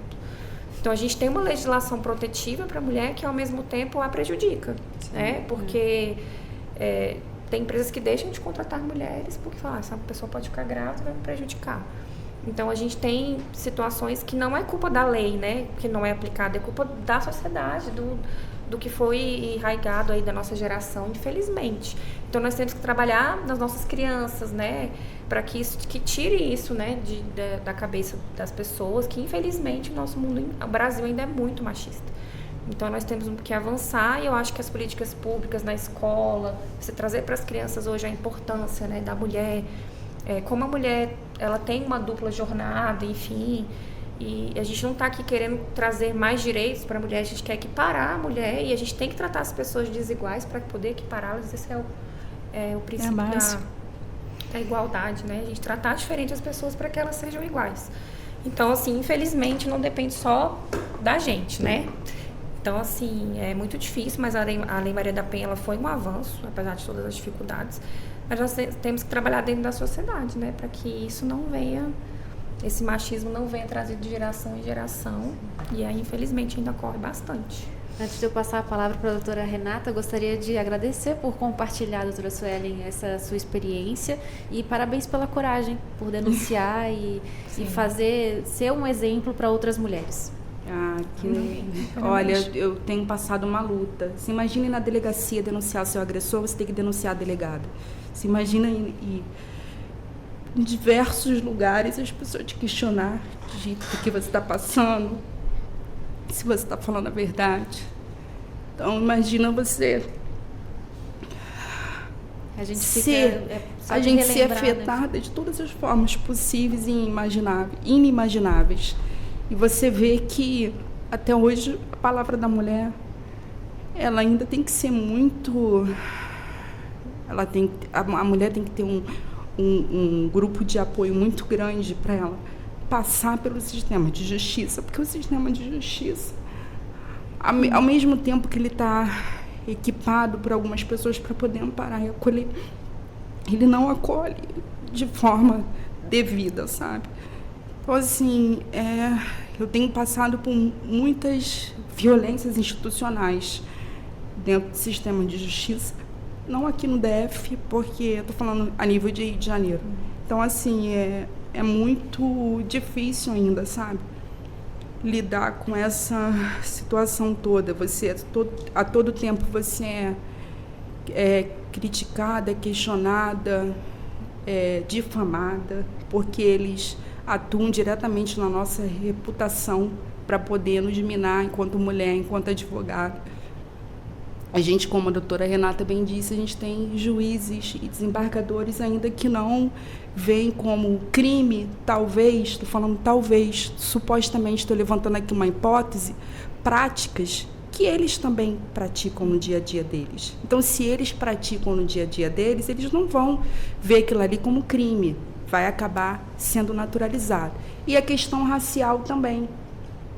Mulheres negras são mulheres que sofrem muito mais para acessar os sistemas, elas sofrem em sede policial, elas sofrem para acessar serviço, elas são humilhadas, são ridicularizadas, elas são questionadas porque o seu ex tinha 50 e poucos anos, é um homem branco, mora na Zona Sul, e você morava na Zona Norte da mesma cidade. Então, você é chamada de todos os adjetivos de forma pejorativa dentro de um processo judicial, em que hoje a gente tem mulheres que defendem a Lei Maria da Penha e que outras mulheres, que as mulheres vítimas não deveriam ser humilhadas dentro de um processo judicial, e hoje eu sou humilhada dentro do processo judicial. Então, assim, fica um conflito dentro da minha mente do que eu estou vivendo, se eu estou vivendo no ano 2025, ou se eu estou em 1930, ou se eu estou em 1858, porque eu me sinto totalmente todos os dias apedrejada quando eu vejo, tanto que por um tempo eu acompanhei meu processo, hoje eu não acompanho mais, para poder me blindar dessas violências que eu tenho que ver ali, sabe? Então, assim, desculpa eu me emocionar aqui, eu acabar atrapalhando aqui o debate. Claro que não atrapalhou de jeito nenhum. Mas eu acho que é importante falar da limitação do poder estatal e das instituições, porque senão as pessoas veem como uma esperança de uma mudança na integralidade. Tem mudança, sim. A Lei Maria da Penha me protegeu, sim. A medida protetiva foi eficaz para mim, sim. Eu estava numa situação muito difícil, assim como outras mulheres, que só aquela medida judicial que poderia fazer mesmo acontecer esse afastamento, né? um respeito à ordem judicial. Mas, assim, sem utopia, eu penso que a gente precisa, como a doutora Jaqueline falou, trabalhar com audiências públicas, trabalhar com uma análise em conjunto, para começar a haver algumas mudanças para que as mulheres consigam acessar esses direitos, sabe? E também o custo, como eu te falei, é até bom esclarecer isso, que a gente está no programa gravado do YouTube. Eu falei dos R$25 mil de custo de um deslocamento de um período de quase 5 anos. Então, de 2021 a 2025, aí você faz o cálculo. Então, quem tem dinheiro para isso custa. A justiça, embora tenha lá a justiça gratuita, que as mulheres não pagam as custas judiciárias, mulheres vítimas de violência doméstica ou pessoas em situação de vulnerabilidade ou que são hipossuficientes, não pagam as custas judiciárias, o judiciário, mas elas têm que se deslocar, as testemunhas têm que se deslocarem, todas as pessoas precisam se deslocar para poder comparecer em audiências, para poder cumprir com os atos que alimentam, que instruem aí um inquérito e um processo. Bem, é isso. Tudo bem. Obrigada, viu, por compartilhar mais uma vez. Doutora Renata, poderia complementar um pouco a fala da doutora Sueli? É assim, é porque ela está no meio da emoção, né? E eu não quero tirar isso dela, porque ela precisa colocar isso tudo para fora. Mas quando ela diz que ela não tem, e não é ela, as mulheres não têm uma rede de apoio, não tem nem com os próprios familiares, muitas vezes. Porque você vai ouvir assim, você que escolheu esse seu marido, né? Ou falas de juízes como, você escolheu esse homem para ser o pai do seu filho, então não reclama. Né? E aí vai o sistema todo, porque não tem esse apoio. Então, quando você tem uma mulher vítima de violência, você olha para um lado, olha para o outro. Eu acho que uma das perguntas mais difíceis para ela responder é: quem é que vai estar do seu lado? Porque, ela, no fundo, ela nem sabe quem é que vai estar do lado dela. Nem a própria família, às vezes, está do lado. Então, assim, eu já vivi situações que eu falei assim, gente, como é que pode? Que família é essa? Que pessoas são essas que ela não tem ninguém? Ninguém é testemunha, porque até mesmo aquele que viu não quer participar, não quer estar presente, e aí lá na hora fala, não vi, não sei, ou dá um jeito para se livrar disso. Então, assim, a mulher realmente ela fica sozinha, ela fica abandonada, né? E para ela conseguir sair dessa situação, para ela conseguir até mesmo dar uma respirada com uma tranquilidade maior, é extremamente difícil. Então, todas essas mulheres que conseguem fazer essa denúncia, né, eu digo, vocês são todas campeãs, porque vocês já conseguiram sair de um estado, né, de inércia, porque, assim, quando a gente tem a figura desse agressor, ele vai minando essa mulher de tudo quanto é coisa, né? Não é só agressão física. A agressão física é só lá na frente. Para chegar na agressão física, a gente já teve todas as outras agressões, né? E aí, ela olha para um lado, olha para o outro e não tem ninguém.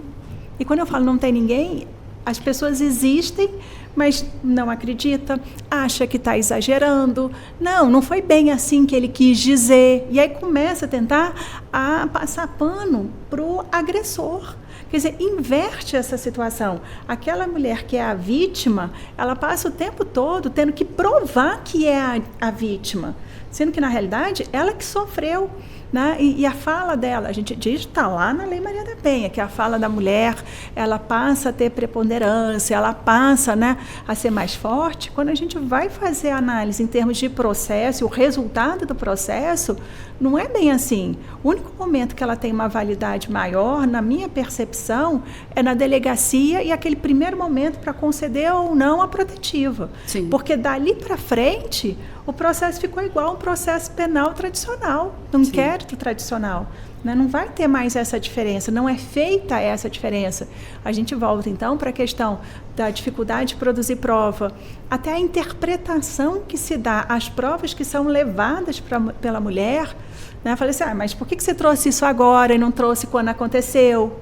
Eu falei assim, mas entre o momento que aconteceu e o agora, até ela ter se fortalecido para conseguir até uma delegacia em que ela vai se expor, em que ela vai ter que contar aquela história. E a gente fala na questão da revitimização dessa mulher, porque toda vez que ela conta aquilo, ela sofre aquilo.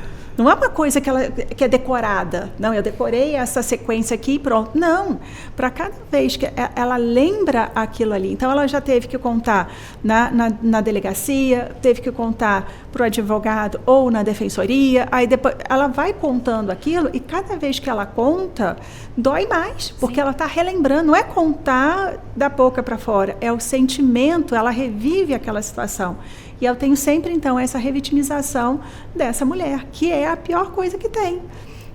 As pessoas não acreditam, né? O sistema não acredita, né? Vamos ser sinceras aqui, a gente sabe que não acredita. É verdade. Né? A fala é sempre questionada e a gente ainda sai como a louca. Né? Todas nós aqui somos taxadas como a louca.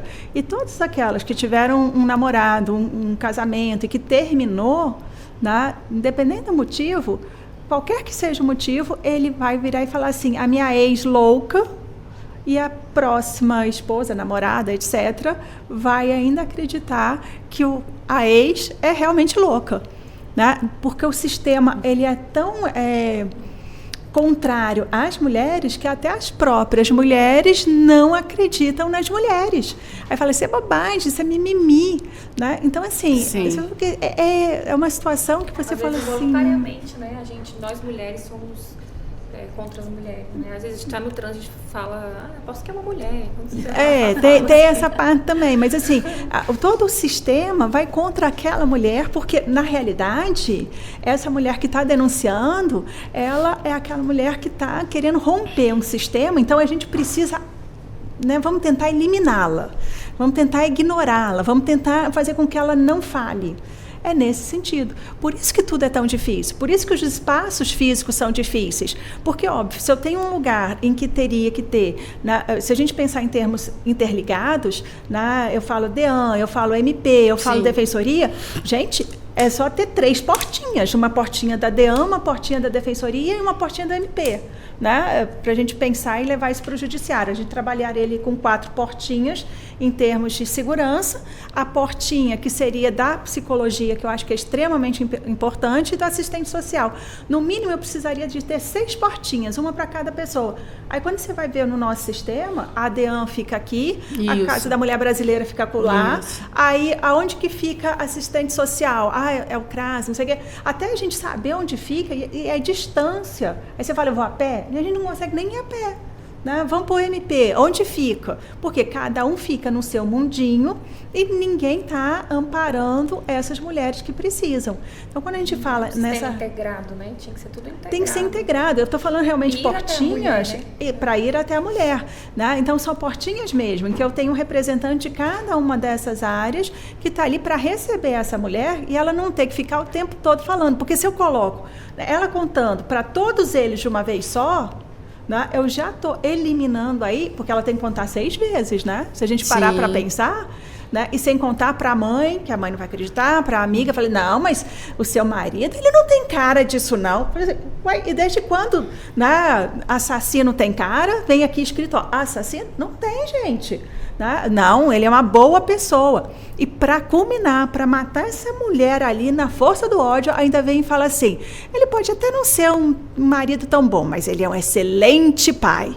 Aí se destrói essa mulher. Por quê? O que esse homem está fazendo?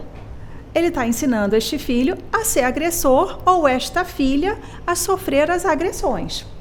E eu tenho aí 2 vertentes que podem acontecer, né? A primeira é esse menino, normalmente, virar e falar, eu não aguento mais ver minha mãe apanhar, na hora que eu ficar forte, eu vou bater nele, eu vou proteger minha mãe. Aí o que a gente vê, quando esse menino tem 15, 16 anos, manchete assim, filho, né, esfaqueia o pai no meio da briga. Sim. Aí eu falo assim, vamos ver a história Não que o filho esteja correto, mas vamos ver o que levou. Então, às vezes, ele jura para ele, às vezes para a mãe, às vezes comenta. Pequeno, e eu estou falando de menino de 3, 4 anos que via a mãe apanhar e prometeu, com 3 anos, falando, quando eu crescer, eu vou segurar meu pai. Ele não vai fazer isso mais com a minha mãe. Então, ele passa aí, né, dos 3 anos aos 15, ou seja, 12 anos da vida dele, remoendo esse ódio, que eu preciso salvar minha mãe, eu preciso cuidar da minha mãe. Né? Então, quando ele fica forte, lá 15, 16 anos, ele vai e desconta tudo que ele sofreu naquele pai. E aí a sociedade julga esse menino. Mas veja, tudo que foi provocado foi porque esse sistema deixou tudo acontecer. Sim. Né? Ou então, no sentido contrário, né? Esse menino vê o que acontece com essa mãe, ele fica no mesmo papel do agressor, então ele agride a mãe, ele agride a namorada, a esposa, e vai agredindo, e vai para frente.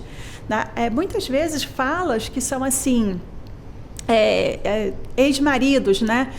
Você fala, não tem agressão física, mas o ex-marido vira para o filho e xinga a mãe, né? E aí com todos os nomes ali, e esse menino volta para casa e reproduz isso. Não, eu não vou obedecer você, minha mãe, porque meu pai disse que você é isso, é aquilo, aquilo outro, né? E vem falando. Então, o pai tira o poder de mando dessa mãe, né? Teve violência? Claro que teve. Aonde é que está aí o bom pai? Não está. Né? Mas a gente ainda escuta isso. Aí depois você vai para uma audiência, o nosso sistema fala que a regra é guarda compartilhada. Eu entendo sim que a guarda compartilhada, do ponto de vista da criança, é o melhor sistema que a gente tem, porque em tese eu tenho 2 pessoas que estariam sentadas conversando para ver o que é melhor para a criança, só que no final das contas isso não é uma verdade. Então você tem aí todos os homens pleiteando uma guarda compartilhada e de um universo, né, desse todos ali, meia dúzia que realmente fazem a guarda compartilhada. Porque eu tenho todo o restante usando a ideia da guarda compartilhada como forma de perpetuar essa violência que ele fazia. Não, porque eu também mando, então agora a gente não vai decidir. Eu também faço, que não sei o quê. Então, continua o ciclo de violência. Não é só naquele momento, não encerrou ali na delegacia. Não, continua e leva para os meninos. E vai manipulando. Né? Então, às vezes, a mulher fica tão louca que fala, leva embora o filho, eu não aguento mais. E aí você vira e fala, não, tá vendo como ela é louca mesmo? Como é que pode? Abriu mão da criança.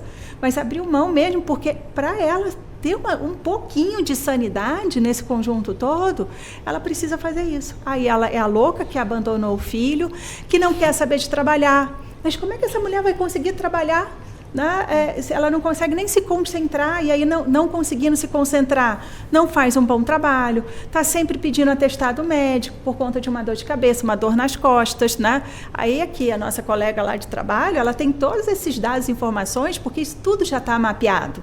Nada disso que eu estou falando é novidade, está tudo lá mapeado. Mulher que sofre violência doméstica, ela não consegue permanecer muito tempo no trabalho por 2 motivos. Primeiro, porque o homem fica o tempo todo, né, cobrando, falando, acontecendo, de que se ela está indo para o trabalho, ela porque está se envolvendo com o chefe, está se envolvendo com até o motorista de ônibus, que ela nem sabe quem é, ele bota a culpa que ela está tendo um caso nele. Então, fica ali, e isso passa a ser um dos motivos para ela apanhar quando volta, né, do trabalho. O chefe, por sua vez, vira e fala, poxa, mas essa mulher não trabalha direito, porque ela está sempre com dor de cabeça, ela está sempre com dor nas costas, está sempre pedindo para não atestado médico, e aí ela não consegue, né, subir ali dentro daquela empresa. Então, assim, a gente vive numa corda bamba, e a gente, no fundo, nós estamos sozinhas. Essa que é a nossa realidade. Enquanto mulheres, nós estamos sozinhas. Você vai contar nos dedos quem são realmente a sua rede de apoio. Por isso, doutora Jaqueline, deveríamos prestar mais atenção nos primeiros sinais, quando a gente entra num relacionamento, né? Sim, com certeza.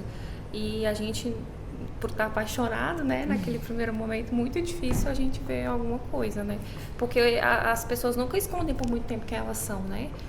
E a importância da gente estar observando. E, assim, a gente precisa muito que nós mulheres nos apoiemos, assim, né? Porque acho que falta muito isso também, mulher que apoia mulher, né?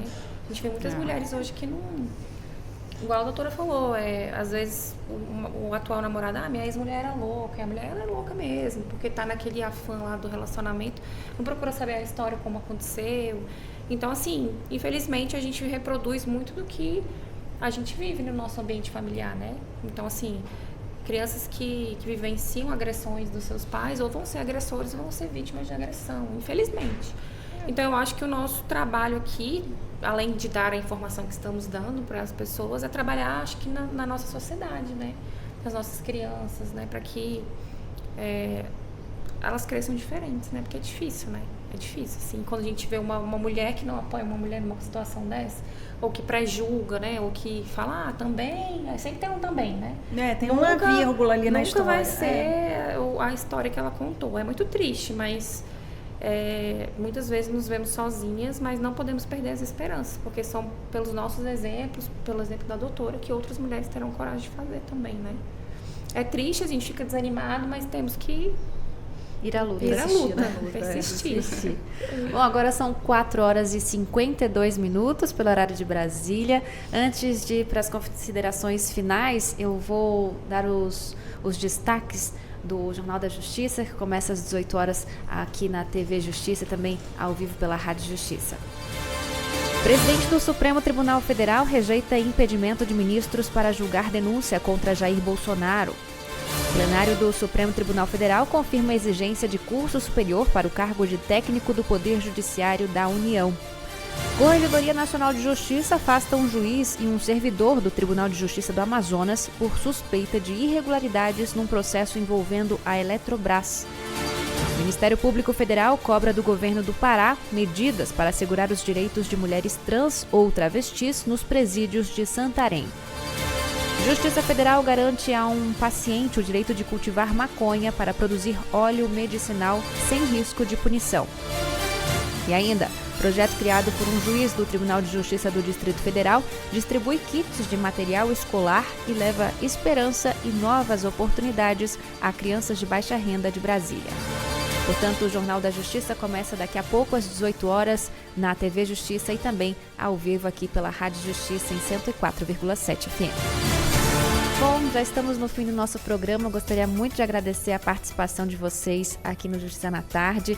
Agradecer a doutora Renata Malta Vilas Boas pela participação mais uma vez aqui conosco. Obrigada pelas considerações. Eu que agradeço a oportunidade de estar aqui com vocês, né? Esse tema, ao mesmo tempo que eu gosto de falar dele, porque é um tema que a gente precisa levar informação e conhecimento, é um tema que ele me machuca, porque ninguém deveria estar passando pelo que está passando, ninguém deveria estar sofrendo pelo simples fato de ser mulher.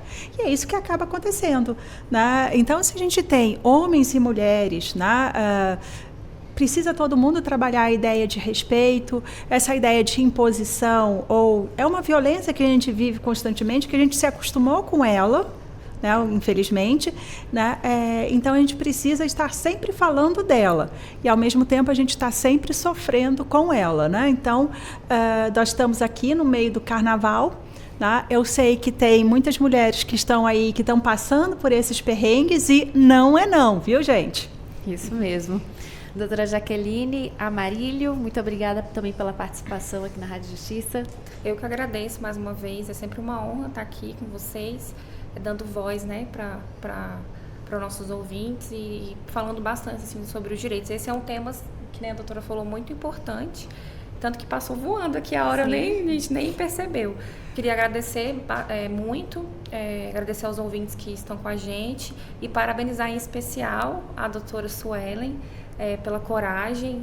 Eu acho que, assim, mostra que a sua coragem, assim, se alguma mulher já tiver ouvido aqui a sua história, eu acho que já valeu a pena, né? Porque não é fácil e eu acho que vencer um pouquinho a cada dia é muito campeã, assim. Parabéns, queria parabenizar em especial a doutora e obrigada, viu, Ariane, pela participação.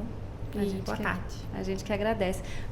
Você poderia lembrar os nossos ouvintes sobre como é que poderia fazer as denúncias, ir na delegacia, enfim? Então, nas relações de trabalho, a gente tem um canal de denúncia do Ministério do Trabalho que é 100, Disque 100. Então, se você estiver sofrendo alguma violência contra a mulher dentro do seu ambiente de trabalho, você pode fazer o Disque 100. E tem o Ministério Público do Trabalho também, que tem uma secretaria especializada em direito da mulher, que você também pode fazer a denúncia por lá, no site do Ministério do Trabalho. E aqui no Distrito Federal é PRT 10, né? E aí dá para fazer pelo telefone e pelo canal do Ministério Público. Perfeito. Obrigada mais uma vez pela participação, doutora Jaqueline. Eu que agradeço. E também a doutora Suelen Rocha. Obrigada por compartilhar o que aconteceu com você. Obrigada por incentivar outras mulheres. E, mais uma vez, obrigada pela participação. Eu que agradeço imensamente à Rádio Justiça, a você, Ariana, por também me dar um pouco de suporte ali no momento da emoção.